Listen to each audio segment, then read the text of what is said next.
የመገናኛ ብዙሃንን ከፍተን በምንመለከትበት ጊዜ በአሁኑ ጊዜ በጣም ገኖ እየተነገረ ያለው የኢራን የዩናይትድ ስቴትስ እና የእስራኤል ጦርነት ነው። የትኛውም መገናኛ ብዙሃን ዜና ሲከፍት ኢራን ኢራን ኢራን ኢራን በየቦታው ነው የሚነሳው። በእርግጥም የዓለምን ሕሊና ወጥሮ የያዘ ሆኗል። የጦርነት ታሪክ ተቀይሯል። የውጊያ ስልት ተቀይሯል። እንዴት ነው የተዋጉት? እንድንጨዋወትበት ነው ያነሳሁት። ዩናይትድ ስቴትስን ምናልባትም በታሪኳ ድብልቅልቅ ያለ ሰላማዊ ሰልፍ አጋጥሟታል። በሁሉም የሀገሪቱ ከተሞች ላይ ህዝብ ወጥቶ ተቃውሞውን ገልጿል። ንጉሥ አንፈልግም፣ የምንመራው ፕሬዚዳንት ነው፣ ህግ ሊደነግግህ ሊያዝህ ይገባል በሚል ስሜት ነው ወጥተው ሰላማዊ ሰልፍ ያደረጉት። ዶናልድ ትራምፕ የቬኔዙዌላውን ፕሬዚዳንት አፍነው ሲያመጡ የተወካዮች ምክር ቤት አያውቀውም። እንዲህ አይነት ጦርነት ሲገቡ የተወካዮች ምክር ቤት አያውቀውም። የተወካዮች ምክር ቤት ማወቅ አለበት። የዩናይትድ ስቴትስ ፕሬዚዳንት ጦርነት በሚያውጅ ጊዜ የግድ ተወካዮች ምክር ቤት ማወቅ አለበት። ኮንግረሱ አውቆት ተነጋግረውበት ይሁንታን ካገኘ በኋላ ነው ወደ አክሽን የሚገባው። ዶናልድ ትራምፕ ከህግም ውጭ የሆኑ ይመስላል ነውም ሆነዋልም። ይህ እንግዲህ በረጅም ጊዜ በመረጋጋት አገሪቱ የተስፋይት ምድር ሆና ለሰው ልጆች መንፈስ ረፍት ሰጥ የነበረች ሀገር የማይረጋጉባት ሆነ። ዜጎች በፍርሃት ተወጥረው ነው ያሉት። በተለይ በስደት ወደ ዩናይትድ ስቴትስ ገብተው ዜግነት ያገኙ የትኛውም ሀገር ዜጋ ፍርሃትና ስጋት አለው። ፖሊሳዊ ነፍስ ከስጋው ይለያያል። ኑሮው እንደ ጠባብ ኮፍያ ህሊናን የሚያስጨንቅ ሆነ። ጦርነቱ ደግሞ የበለጠ ስጋቱን እንዲጨምር አድርገውና ወዴት ነው የምንሄደው ብለን እንድናስብ እንድንጠይቅ ያደርገናል። አሜሪካን ከፈጠረቻቸው ታላላቅ ፈላስፋዎች መካከል አንዱ ኒዮም ቾምስኪ በዚህ ጉዳይ ላይ ከዓመታት በፊት ነው አጥንቶ ተንብዮ ወደ ጦርነት እንደሚገቡ በጽሁፍ የተወው። አንዱ ህልማቸው ትራምፕ እያስፈጸመ ነው ብሎ የሚያምነው የሞርሞን ህግ ነው። ሞርሞን አሜሪካን ለአሜሪካውያን የሚል ነው። ምናልባት ዓለምን ለአሜሪካውያን ወደሚል የወሰደ መንፈስ ውስጥ የገባ ይመስላል የዶናልድ ትራምፕ አካሄድ። ስለዚህም አስፈሪውን ሁኔታ መቀልበስ የሚችለው ህዝብ፣ ማስቆም የሚችለው ህዝብ፣ የህግ አዋቂዎቹም ቆም ብለው ተነጋግረው ወዴት ነው የምንሄደው ብለው እንዲያርሙት እንዲህ አይነት ህዝባዊ ሰላማዊ ሰልፍ እጅግ በጣም አስፈላጊ ነው። አስፈላጊነቱን ማምቶት ቀጠር ቢጣል መሬት አይወድቅም። የዩናይትድ ስቴትስን ሰልፍ እዚህ ማህበራዊ ሚዲያውም ላይ ዩቱብም ላይ እንዳንዳች አስተውት ያስደንቃል። በቃ ህዝብ ግልብጥ ብሎ ወጥቶ ተቃውሞውን እያሰማ ነው። አሰምቷልም። እርግጠኛ ነኝ ልብ ላለ ላስተዋለና በጥበብ በብቃት በእውቀት ለሚያምን መሪ ትምህርትም ይሰጥ ነው።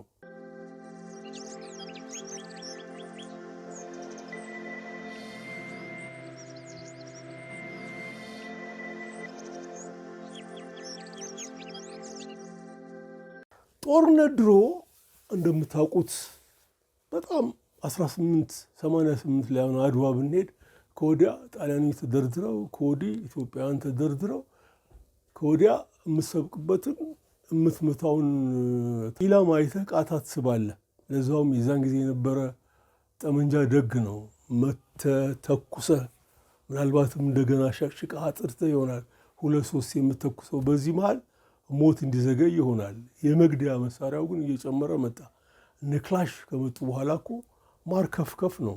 ሌሎች በርካታ እንደዚህ አይነት አውቶማቲክ መሳሪያዎች ተፈጥረዋል። ያም የዋህነትና የቅንነት ነው። ወታደሮች ውጊያን የሚያካሂዱት ዳር ሀገር ላይ ነው። የገሌ ጦርና የገሌ ጦር ገጠመ ይባላል። ከዛ በኋላ እየተዋጉ ጋዜጠኞች መረጃውን ከዚህም ከዛም እያሉ እየነገሩን ነው ወደ መሀል የሚመጣው። አሁን ግን ተገለበጠ። ጦርነቱ መሀል ላይ ነው የሆነ ያለው። የሚገርመው አጋጣሚ በዚህ ጉዳይ ላይ 3ቱም ሀገሮች ያሰለጥኗቸው ወታደሮች አሉ። የአየር ኃይል፣ የባህር ኃይልና የምድር ጦር ሰራዊቶች አሏቸው። ምናልባትም አሁኑ ውጊያ ላይ ተሳትፎ የታየው አየር ኃይልና ባህር ኃይላችን ነው የተዋጉት። ውጊያው ላይ ተሳተፉ እንጂ ጉልሁን ስራ ይሰራ የነበረው ምን ያህል ሳይንሱ እንደተቀየረ የሚያሳየው ውጊያው በኮምፒውተር ነበር የሚካሄደው። ያሰሉታል። ያሰላበትን ቦታ ሄዶ እንዲመታለት ሚሳኤሉን ይልከዋል። ሚሳኤሉ ደግሞ የሚያርፍበት ቦታ ላይ የሚፈጥረውን ሽብር፣ ፍርሃት፣ እልቂት ይኸው ተቀርጾ እያየ ነው። አስደንጋጭ ነው። ተቀየረ። የእግረኛ ወታደር እስካሁን ድረስ አልገባም። ወደፊት ይገባል ብዬም አልገምትም። ምክንያቱም አቻ ሳይሆን ምናልባትም በላቀ ሁኔታ ኢራን ተቋቁሟቸዋለች ብዬ ነው የምገምተው። እነሱ ቀደም ብለው አሰቡት ልክ እንደ ሳዳም ሁሴን በጥቂት ቀናት ውስጥ ድራሹን አጥፍተን ገብተን ስርዓቱን እንቀይረዋለን አይነት ነገር ነው። የሚገርመው አጋጣሚ ያ እልቂት ሲካሄድ ያ ሳዳም ሁሴንን ለአንዴም ለመጨረሻ ጊዜ ሲደመስስ ኢራኖቹ ቁጭ ብሎ እያዩ ነበረ። ስለዚህም ከዚህ በኋላ ምንድን ነው መሆን ያለበት ብለው ያጠኑት የመረመሩትን ይመስለኛል። ለአንድ ሚሳኤል ነው አንድ መከላከያ ወይም ማክሸሻ ነገር ልትደቅን የምትችለው። 10-15 ሲመጣብህ ምንድን ነው መሆን የሚችለው? ጦርነቱ 100% ተቀይሮ አስደንጋጭ ውጤት ኖረው። ልብ አድርጉልኝ፣ ቀደም ብሎ ዳር ላይ ነው መሰረተ ልማትን፣ ህዝብን፣ ሲቪሉን ማህበረሰብ አይነካውም። አሁን ግን ሲቪሉን ማህበረሰብ መሰረተ ልማቱን መሀል የሚያስደነግጠው ነገር አዛዦቹን ነው ደግሞ የሚያጠፋው። የሚያስደነግጥ ሁኔታ ነው። የዚህን ወታደራዊ ጉዳይ ይመሩ የነበሩ ሰዎች እነማን እንደሆኑ ምዕራቦቹ ያውቁታል። እስራኤልና አሜሪካኖች ያውቁታል። መቷቸው። የሚደንቁ አጋጣሚ ደግሞ ኢራኖቹም ራሳቸውን የሚከላከሉበት አስደንጋጭ ጥበብ ነው የፈጠሩት። ልክ እንደ ነጭ ደም ሴል አንዱ መሪ ሲገደል ሌላው በሚቀጥለው ቀን ይተካል። ታውቃላችሁ፣ አንድ አይነት መቆረጥ አካላችን ላይ ሲፈጠር ነጭ ደም ሴል በፍጥነት ነው ያንን የተቆረጠውን አካል ደፍኖ ደም መፍሰስን ለማቆም የሚጣጣረው። ምንም ጥርጥር የለውም። መጀመሪያ ያሉ ነጭ ደም ሴሎች ይሞቱና ነው ቁስል ከቁስል በኋላ ወደ መድረቅ የሚመጣው። ልክ እንደዛው መሪዎቹ የኢራኖቹ ይተካሉ። ቦታው ላይ ያለውን የመጀመሪያ መሪ ሲገሉት በሚቀጥለው ላይ ሌላው መሪ ትዕዛዝ ሰጪ ይሆናል። ያንን ትዕዛዝ የሚሰጣቸው ባለሙያዎች ደግሞ ማንነቱን ያውቁታልና አስደንጋጭ አስፈሪ በሆነ ሁኔታ ይህ አይነት ጦርነት በዓለም ላይ የተካሄደ ነው።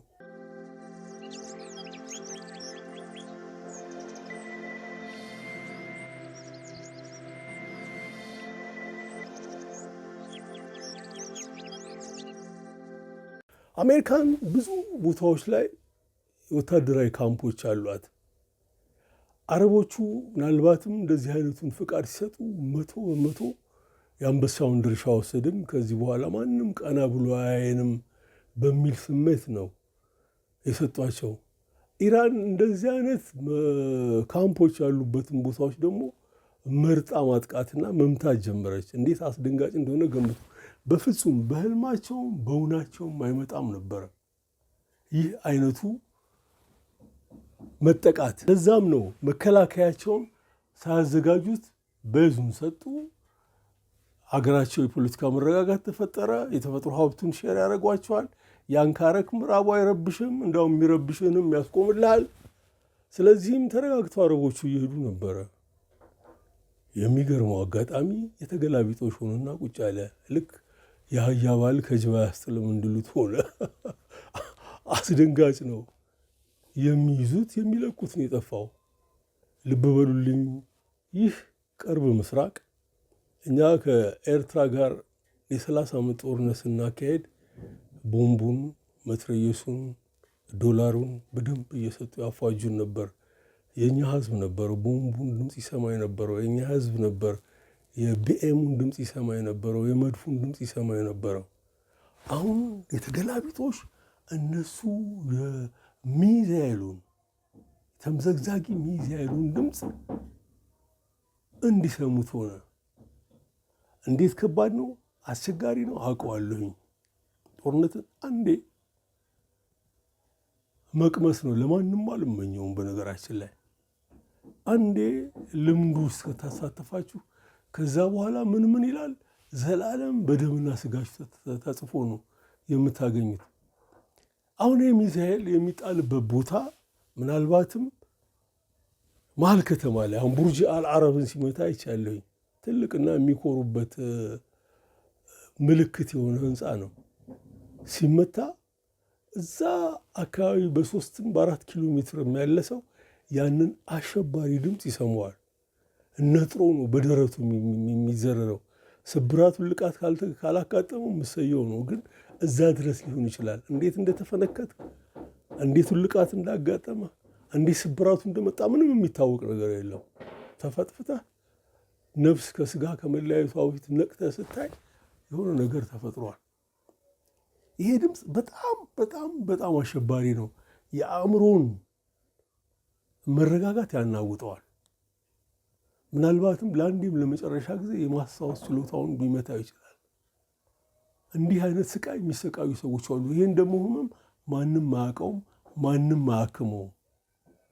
እድሜ ልክ ህመምተኛ እንደሆነ ነው የሚቀረው።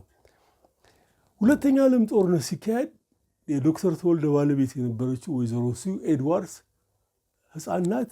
ትንሽ ታውቃለች። የ5 የ4 የ6 ዓመት ልጅ ሆናለች።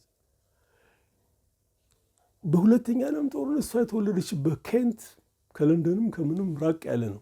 ይሁን እንጂ ጦርነቱ እዛ ድረስ ደርሶ የቦምብ ድምፅ ይሰማ ነበረ። ልጅ ሆና ይረብሻት ነበር። በአዛውንትነት እድሜዋ ከኋላዋ ፊኛ ብታፈነዳ የምትገባበት ነበር የሚጠፋል። ልብ አድርጉልኝ፣ ልጅ ሆና የሰማችው ረባሽ ድምፅ በወጣትነቷም ማብራት ነበር፣ በጉልምስናዋም ማብራት ነበር። እስከ አዛውንትነት እድሜዋ የዘላለም ህመም ነው። ያሳዝኑኛል። አሁን እነዚህ አረቦችን ያን ስቃይ ተቀብለን ልክ እንደ ጠላት ደግ አረጋ አይነት ነገር የሚል ስሜት አይሰማኝም። አዝንላችኋለሁ። የሚሳኤልን ድምፅ መስማት ምን ይላል? ለምን አላጣራም ብዬ ዱባይ ለሚገኝ ጓደኛ የደወልኩለት። ደውዬ መጀመሪያ የጠየቅኩት ደህንነቱን ነው። ድምፁን ስሰማ ደህንነቱን ሰምቼ አውቃለሁ። የመጀመሪያ ልጇ አብራት ነው ያለችው። እናትየው እዚህ ናት፣ ሌላም ልጁ እዚህ ነው። እና እንዴት ነው የሚሳኤል ድምፅ ብዬ ስለው ወይ ዘንዬ አታንሳው ነው ያለኝ። ዘላለም ነፍስና ስጋ ውስጥ ይኖራል። ምናልባት እሱ ከ10 ከ15 20 ኪሎ ሜትር ርቀት ላይ ከሆነ እድለኛ ነው። እዛም ጋር ልክ የርዕደ መሬትን ያህል ነው የሚንጥህ የሚያሸብርህን ድምፅ ይልከዋል። ዘላለማዊ ህመምተኛ መሆኑ ነው። አሳዛኝ ነው። ይህን አይነት ድምፅ እነዚህ ሰዎች ይህ ህዝብ እንዲሰማው ሆነ። ሁለት የዓለም ጦርነት ላይ ሳነብ እዚህ ቅርብ ምስራቅ ውስጥ የተካሄደን ጦርነት አላስታውስም። እዚህኛ አፍሪካን በረሃ ላይ ምናምን እነ ፊልድ ማርሻል ሞንቶጎመሪም እነ ፊልድ ማርሻል ሮሜልን መዋጋታቸውን አስታውሳለኝ። ምናልባት ግብፅ ውስጥ እንደዚህ ነገር መካከለኛው ምስራቅ እዚህ ቅርብ ምስራቅ ውስጥ ሁለት የዓለም ጦርነት ተካሄዶ ከባባዱን ውጊያ የቀመሱት የሰሙት የሚያውቁት አይመስለኝም። ምናልባትም ጠመንጃ ገዳይነቱን ከፊልም ፈቅ ባለ ሁኔታ ለመጀመሪያ ጊዜ ድምፁን የሰሙት በዚህ አጋጣሚ ነው። ምናልባትም ይህ አጋጣሚ ሰላምን እንዲያስቡ ያደረጉት ይሆን? አላቅም።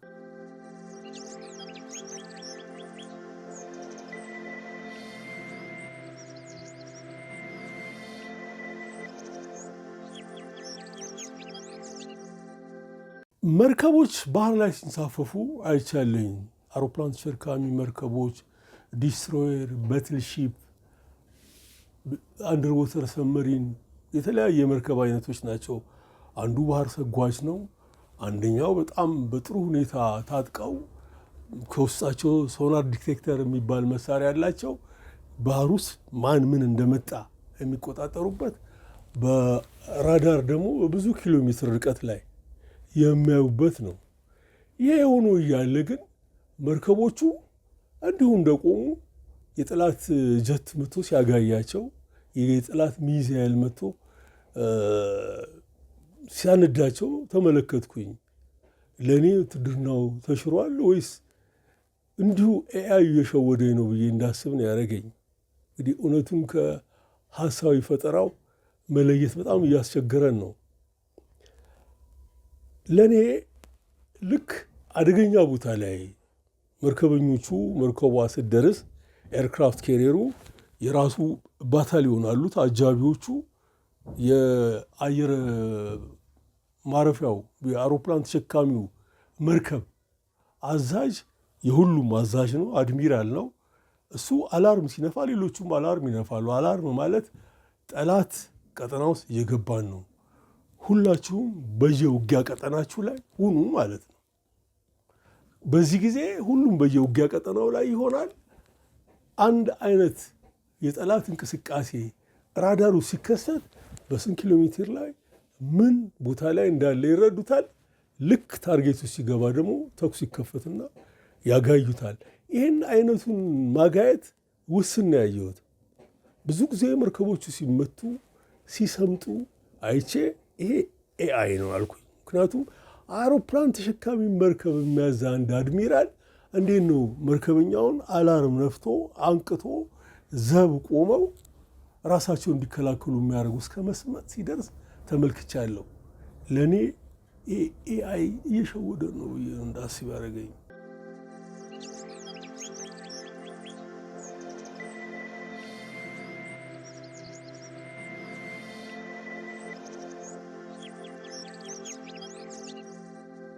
የጦርነቱ ባህሪ ምን ያህል እንደረቀቀ የሚታወቀው በእኔ መጠነኛ ንባብ ዶልፊንን በባህር ሰርጓጅ መርከብን ለማጋየት ወታደራዊ ጥበብ ያስተምሩታል፣ ይሰለጥናል፣ የሚያስፈልገውን እንክብካቤ በደንብ ይደረግለታል።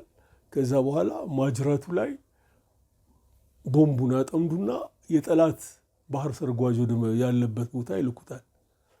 ሄዶ ከጠላት ባህር ሰርጓጅ መርከብ ጋር ዶልፊኑ በሚጋጭ ጊዜ አጥፍቶ ይጠፋል።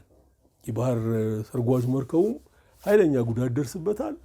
ዶልፊኑም መስዋዕትነት ይከፍላል። አንድ ዶልፊን አይደለም የሚልኩት፣ 3-4 ዶልፊን ሊሆን ይችላል ለአንድ ባህር ሰርጓጅ የሚልኩት። ስለዚህ አንዱ ቀላል ጉዳት ቢያደርስ አንዱ ወሳኝ የሆነ ጉዳት አድርሶ ያ ባህር ሰርጓጅ መርከብ ግብአተ መሬቱ እንዲፈጸም ይሆናል። አሁን ለወጡት። ቴክኖሎጂ ምን ያህል እንዳደገ የተረዳሁት ኤሊዎችንም ያሳትፉ ጀምር። አሁን ኤሊዎች በህይወት ያሉ ኤሊዎችን ኢራኖች ናቸው ሲሰሩ ያየሁት። በህይወት ያሉ ኤሊዎችን ሳይሆን አርቲፊሻል ኤሊ ቁርጥ አድርገው ሰሩ። ከዛ በኋላ የሰሯቸው ኤሊዎች ውስጣቸው በስነ ስርዓቱ የተደራጀ ቦምብ አለ። ግጭት ሲፈጠር አጥፍተው ይጠፋሉ። ልክ ጠላት አለበት ወይም የጠላት ሰርጓጅ መርከብ የታየበት ቦታ ላይ ሲደርሱ እዚህ ያለው የኤሊዎቹን የያዘው ባህር ሰርጓጅ መርከብ ይከፈታል። ኤሊዎቹ በቀጥታ እየዘለሉ ዳይቭ ያደርጋሉ ወደ ውሃው። ከዛ በኋላ ወደ ተቃራኒው መርከብ ነው የሚቀዝፉት። እዛ ሄደው አጋይተውት እነሱም ይጋያሉ። አሁን ቢያንስ ቴክኖሎጂው ስላደገ ቁስ ለቁስ ነው። እዛው ውስጥ ያለው ሰው ስራው ነው፣ ራሱን መከላከል የግድ ነው። እንዲህ አይነት ቦታ ላይ አለመገኘት ነው። ከተገኘ ምንድን ነው ማድረግ የሚቻለው? ከባድ አስቸጋሪና ፈታኝ ነው። ለእኔ ዶልፊኖችን ነፃ ማውጣታቸው በዚህ መንገድ ኤሊዎቹም አርቲፊሻል ኤሊዎች ሆኖ ይሄንን የዘብ ስራ መውሰዳቸው እንዳደገ እንደበለጸገና የተሻለ እንደተሻሻለ አይቼዋለሁኝ። ሁሉም የሚያዘንበው ሞት ነው። አስደንጋጭ ነው። አስፈሪ ነው። እንዴት ይታረማል አላቅም።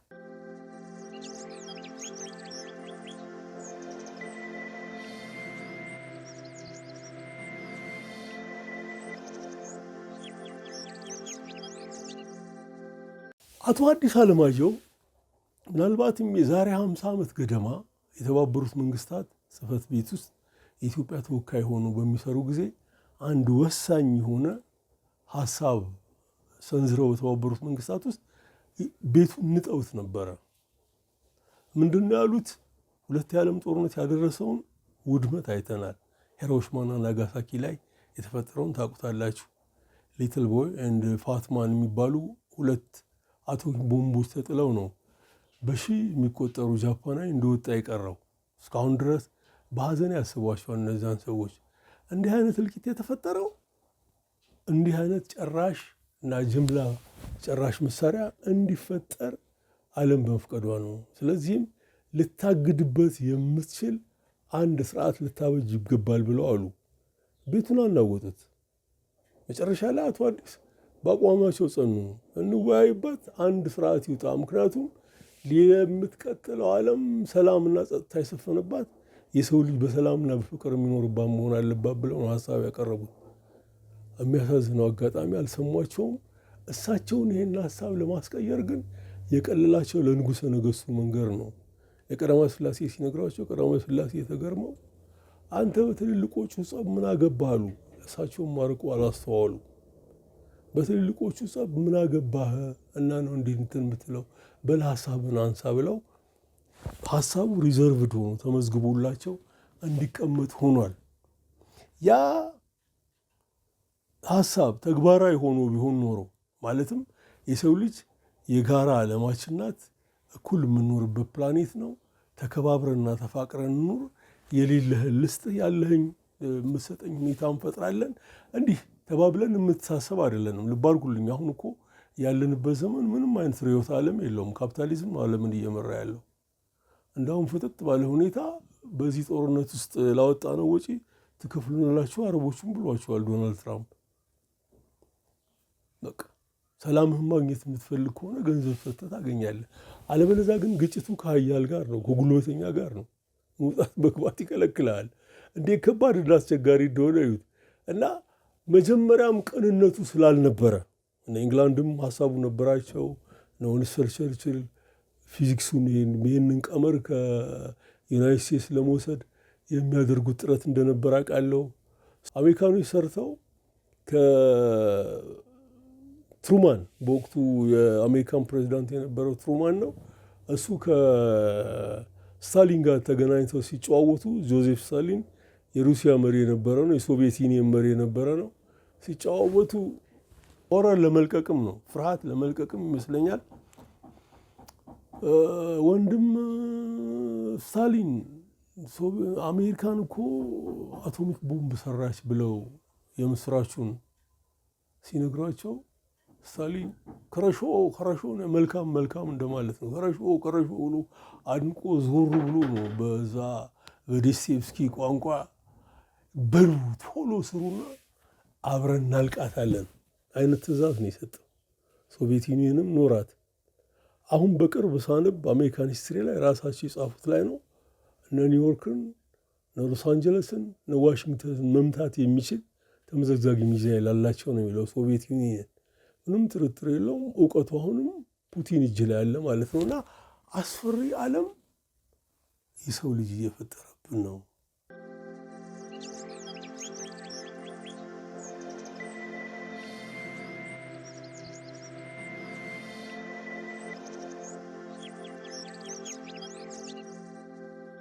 ድሮ በነበሩ ጦርነቶች በሰዎች በወታደሮች ይካሄድ ስለነበረ ሰዎች ይጋበዙ ነበር።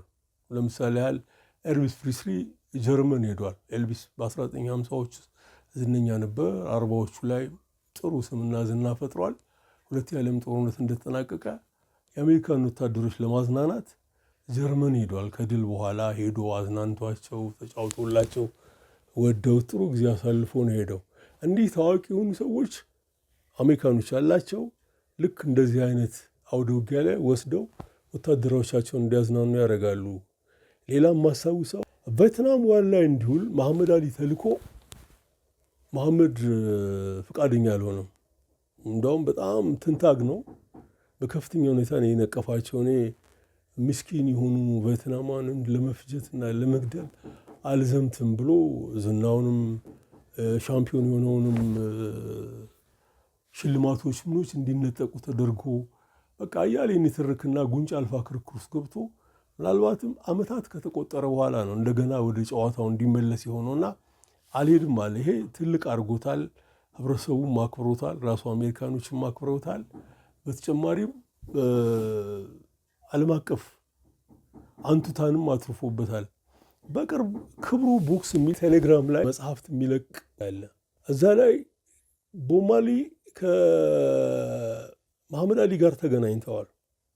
ከመሐመድ አሊ ጋር ቦማሊ እንግዲህ በህይወቱ መጨረሻ አካባቢ ምናልባት ዩናይት ስቴትስ ሕክምና ሄዶ በጣም ማር የሚል ኢንተርቪው ክብሩ ቦክስ ቴሌግራም ላይ ለቆ አንብቤያለሁኝ። በጣም ነው ያዝናናኝ።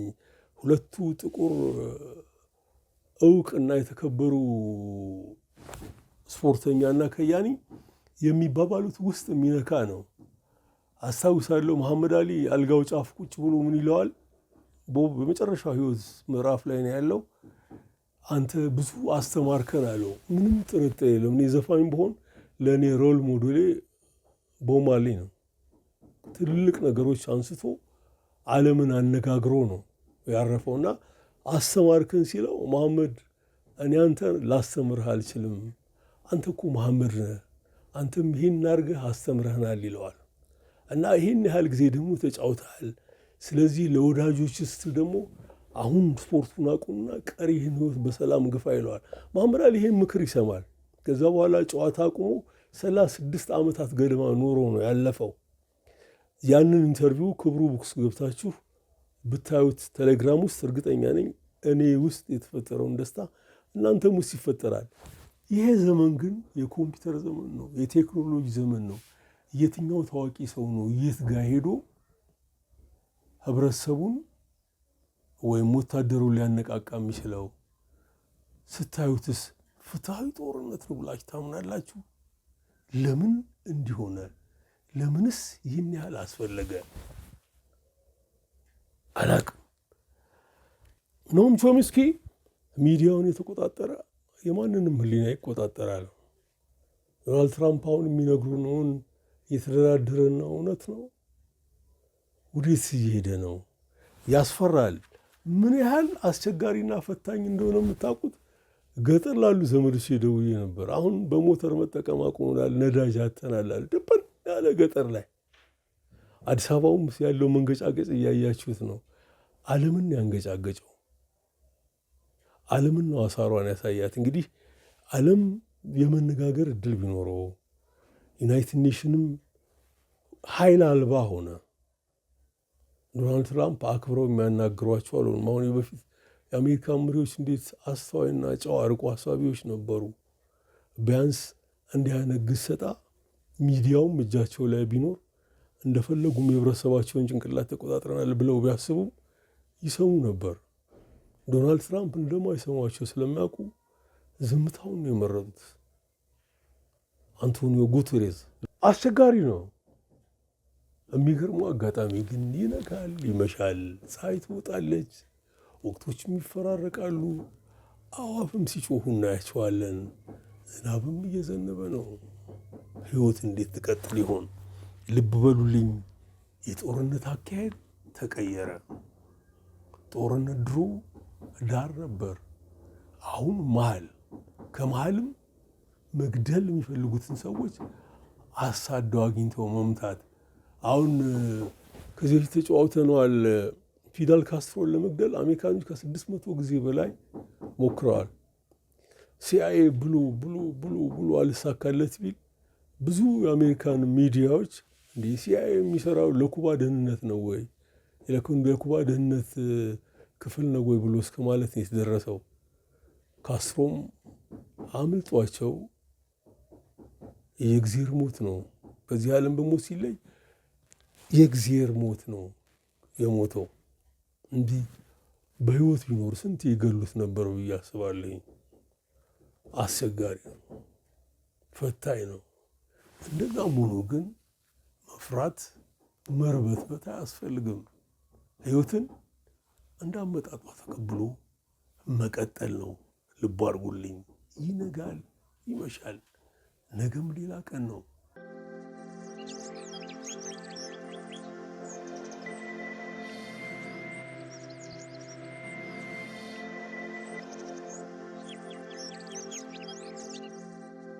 ምናልባትም ይሄ ነገር